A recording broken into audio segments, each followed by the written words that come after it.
Hello, good evening. Andito ako ngayon sa Ecoland, Davao City.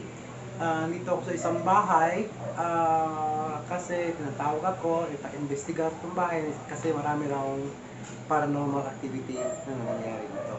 Kasama ko si John, siya ang caretaker ng bahay. Ilang taon ka na ito naging caretaker? Turning 2 years na po. 2 years. Kaninong bahay ito originally? Kay Sir Lotto po. Sir Lotto. Sa 2 years mo na pag bantay ng bahay, may mga kakaiba ba? May mga paranormal activity ba na nangyari sa bahay? Mostly po, meron naman po. Meron. Ah, paki paki-story, sabi mo kanina sa akin na ayaw ng amo mo na may multo sa bahay. Kaya pinaano niya? Kaya Pinarent niya? pinaimbestigahan. Kaya gawa din po sa mga nagre-rent po dito na yan din po yung kadahilanan kadalasan na nangyayari. Pakigib nga na example ano nangyari. Mostly po, ang mga gripo, automatic na bubukas, ang mga ilaw naglalaro, din minsan may mga umiiyak, minsan din po may mga boses ng bata. May boses ng bata. Okay. Alam mo ba ang background ng bahay na to? Base po sa sa pagpunta ko dito, naikwento naman po sa akin ng uncle ko na ito ay may-ari talaga nito, pinaka-original is Chinese. Chinese. Pero hindi na po nila nasabi sa akin yung pinaka-background na kung ano ba to talaga dati bago maging bahay. Ikaw, ano ang mo, dito? Anong Sa una po, nakakatakot kasi ako lang mag-isa dito. Then, suddenly, nung natutulog ako sa may sala, nagre-reflect po kasi yung itsura ng mga bata gawa sa doon ako natutulog sa sala din. Ayun nga po, mga pintuan biglang magsasara. Yung yung gripo magbubukas kagad yun. Sabi mo bata, may bata ba dito nakatira?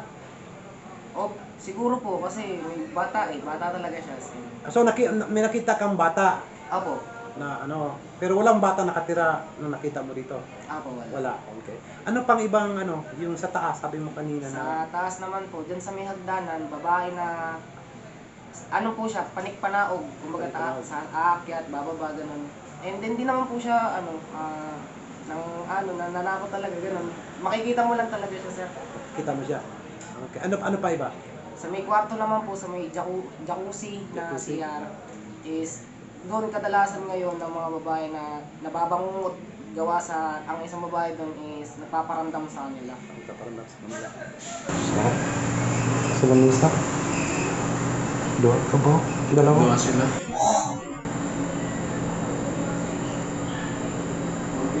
Tago kong pangalan be.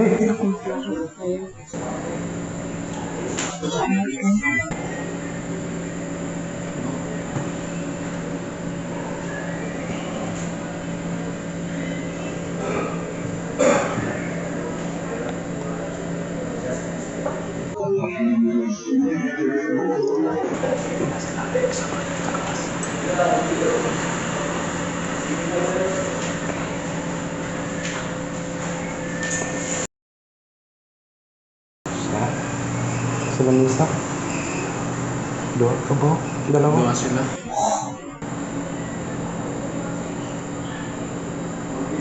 Tago kong pangalan be.